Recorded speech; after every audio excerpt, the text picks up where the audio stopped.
El lunes de la segunda semana del tiempo ordinario, el evangelio que toca es el de Marcos 2, 18 al 22. En aquel tiempo los discípulos de Juan y los fariseos estaban de ayuno, y vinieron unos y le preguntaron a Jesús: los discípulos de Juan y los discípulos de los fariseos ayunan, ¿por qué los tuyos no? Jesús les contestó: ¿es que pueden ayunar los amigos del novio mientras el novio está con ellos? Mientras tienen al novio con ellos, no pueden ayunar. Llegará un día en que se lleven al novio, y aquel día sí que ayunarán. Nadie le echa un remiendo de paño sin remojar a un manto viejo, porque la pieza tira del manto, lo nuevo de lo viejo, y deja un roto peor. Nadie echa vino nuevo en odres viejos, porque revientan los odres, y se pierde el vino y los odres. A vino nuevo, odres nuevos. El texto que acabamos de escuchar es la tercera crítica que, según Marcos, las autoridades religiosas judías le hacen a Jesús. Y esta vez, el cuestionamiento es: ¿y por qué tus discípulos no ayunan? Es de notar que de los 5 conflictos que Jesús tiene con los judíos, en las primeras páginas de Marcos, los primeros 2 que vimos en los 2 pasajes anteriores tienen que ver con el pecado y los pecadores. Y veremos que los últimos 2 tienen que ver con la observancia del sábado. Este tercer conflicto, que se encuentra al medio de los 5, es acerca de la observancia del ayuno. Y se encuentra al centro, no porque sea el tema más importante, sino porque da pie para explicar la extraordinaria novedad de la buena noticia. Esta novedad explica la actitud de Jesús en los primeros 2 conflictos y nos permitirá entenderla en los 2 que siguen. Veremos que lo que Jesús propone es que su buena noticia, en relación a la ley, es como la tela nueva sobre el vestido viejo o el vino nuevo sobre los odres viejos. Para entenderla, no basta la adaptación de viejos esquemas. Es necesaria una renovación total. Hay que resetearlo todo de nuevo. A Nicodemo le dirá que hay que nacer de nuevo. Marcos nos quiere enseñar que el mensaje de Jesús no se puede entender si no adoptamos una nueva perspectiva, una nueva manera de ver y de entender la vida. Y esta nueva manera es la perspectiva del reinado de Dios, que se basa en la libertad. Dios nos ama tanto que deja que ejerzamos nuestra libertad como respuesta a un amor agradecido.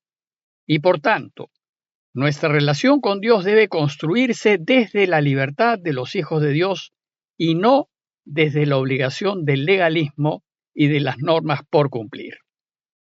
Veamos el texto. Dice Marcos que los discípulos de Juan y los fariseos estaban de ayuno. El ayuno era una práctica muy antigua y muchas religiones la ejercían, y se ayunaba por diversos motivos: para purificarnos y limpiarnos, para expiar nuestros pecados, por arrepentimiento, para solicitar ayuda, para disponernos mejor en nuestra relación con Dios, etc. Los judíos también practicaban el ayuno y ayunaban con frecuencia, pero la ley solo ordenaba ayunar una vez al año, ver Levítico 16, 29, 31, en la fiesta del Yom Kippur o Día de la Expiación, que es el día más santo y solemne del año. Y esto para que los israelitas alcancen el perdón y el arrepentimiento sincero de corazón. Sin embargo, la tradición judía hizo que se ayunase con más frecuencia, y de hecho lo hacían 2 días a la semana. Jesús, como buen judío que fue, también practicó el ayuno.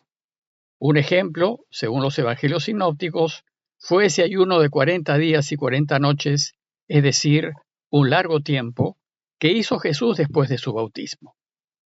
Pero si bien Jesús pensaba que el ayuno era provechoso, no se debía ayunar solo por cumplir la ley, ni para llamar la atención, ni para mostrar que uno es religioso, y menos aún para forzar a Dios a que haga lo que uno quiere. Por eso Jesús no exige a sus discípulos que ayunen.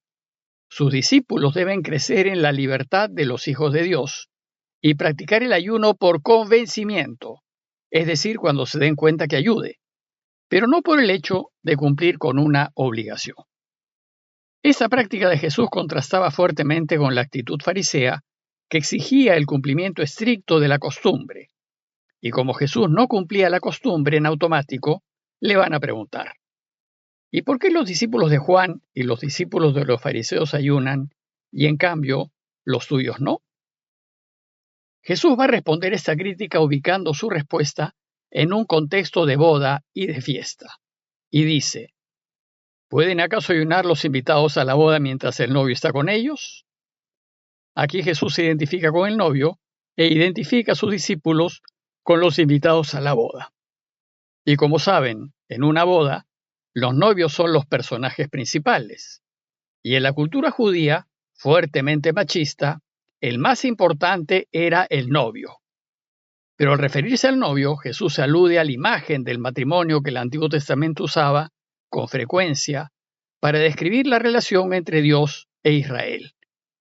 En el Antiguo Testamento, Dios es el novio y el pueblo de Israel es la novia. Bueno, pues en una boda no se ayuna. Más bien de lo que se trata es de celebrar, compartir, divertirse y comer. En una boda, la alegría y la celebración de todos son claves. Por tanto, ¿pueden acaso ayunar los invitados a la boda mientras el novio está con ellos? Evidentemente que no. No tiene sentido que lo hagan, pues se trata más bien de celebrar y de celebrar al novio. Sin embargo, dice Jesús, llegará un día en que el novio le será quitado. Alude hacia su muerte que ya percibe en el horizonte al final de su camino de vida. Ese día ya no será de alegría, sino de tristeza. Y cuando eso suceda, es decir, el día en que el novio ya no esté con ellos, entonces los amigos del novio ayunarán. Pero ayunarán en espera de que vuelva. Ayunarán para estar preparados para su segunda venida. Ayunarán para volverlo a ver. Bueno, pues las enseñanzas que siguen son consecuencia de su ser novio. El novio es imagen de una nueva vida. Es el inicio de una nueva familia. Y es sinónimo de novedad. Y sucede que el novio, que es Jesús, llega con una propuesta novedosa y revolucionaria destinada a reemplazar completamente lo viejo y trasnochado. Viejos esquemas, viejas mentalidades, viejas formas de pensar y modos de proceder. Bueno, pues esta revolucionaria novedad es la buena noticia del reinado de Dios. Los viejos reinados, los de esos reyes dictatoriales y déspotas, se sustentan en los valores que alaba el mundo, y esos valores son buscar en todo mi conveniencia, mi interés, mi beneficio personal, para así alcanzar más bienes y riquezas, más honores, fama y poder. Pero resulta que perseguir esos valores es incompatible con el reinado de Dios. El reinado de Dios se basa en valores completamente opuestos, como son buscar ayudar, atender, servir al que está cerca, dar una mano al que necesita, al que le está pasando mal, y elegir siempre la alternativa en donde está la verdad, la justicia y la vida. Y hacerlo, aunque uno termine en pobreza, deshonrado y en el último puesto. La buena noticia de Jesús es que si vivimos según la propuesta del reinado de Dios, el mundo se renovará completamente y se alcanzará la paz y el bienestar para todos. Pero esta propuesta de Jesús pone en cuestión todo, incluso las viejas estructuras religiosas. Y esta incompatibilidad entre lo viejo, la costumbre y la novedad que trae el reinado de Dios, la muestra Jesús con dos ejemplos. Primero dice, nadie cose un remiendo de tela nueva a un vestido viejo porque lo añadido hará encoger el vestido, lo nuevo hará encoger lo viejo y el desgarrón se hará mayor. Antes, la gente sabía que la tela nueva no es compatible con la tela vieja, pues cuando se parchaba un vestido de tela vieja con tela nueva y después se lavaba, la tela nueva se encogía, arrancaba la tela en donde se había cosido y el daño en el vestido viejo era mayor. El segundo ejemplo va en la misma línea que el anterior. Nadie guarda vino nuevo en odres viejos, porque el vino hará reventar los odres y se perderán vino y odres. La gente de su tiempo sabía que cuando el vino nuevo se guardaba en odres viejos ya curtidos, la fermentación del vino rompía los odres viejos y se perdía el vino. Es decir, no se puede juntar lo nuevo con lo viejo. Por eso, a vino nuevo, odres nuevos, y así se conservarán el vino y los odres. Como conclusión, los invito a considerar que la novedad del reinado de Dios que trae Jesús exige que cambiemos nuestra manera de pensar, nuestras posturas y nuestras añejas opiniones, que nos deshagamos de nuestros vestidos y de nuestros odres viejos. Tenemos que estar dispuestos a descartar viejas tradiciones y costumbres si éstas impiden que Dios reine. Y tenemos que estar dispuestos a aceptar tela nueva y odres nuevos si ello permite que Dios reine.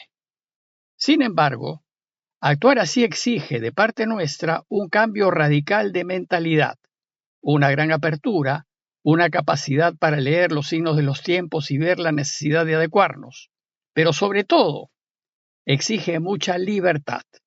Libertad para dejar de lado nuestros odres y vestidos viejos, y libertad para arriesgarnos a confiar en Dios y caminar el camino de Jesús. Es decir, exige que seamos capaces de poner a Dios siempre primero y por encima de todo. Aunque al hacerlo, vayamos contra costumbres ancestrales que nos han sido transmitidas, e incluso aunque vayamos contra lazos familiares y de amistad que parecen incuestionables. Los invito pues a preguntarnos si estamos dispuestos a ponernos a caminar con Jesús y a arriesgarnos y seguir la novedad que ofrece su camino. Pidámosle a Dios que aumente nuestra fe, para que podamos jugarnos incondicionalmente por la verdad, por la justicia y por la vida, que es lo que nos propone el camino de Jesús. Parroquia de Fátima, Miraflores, Lima.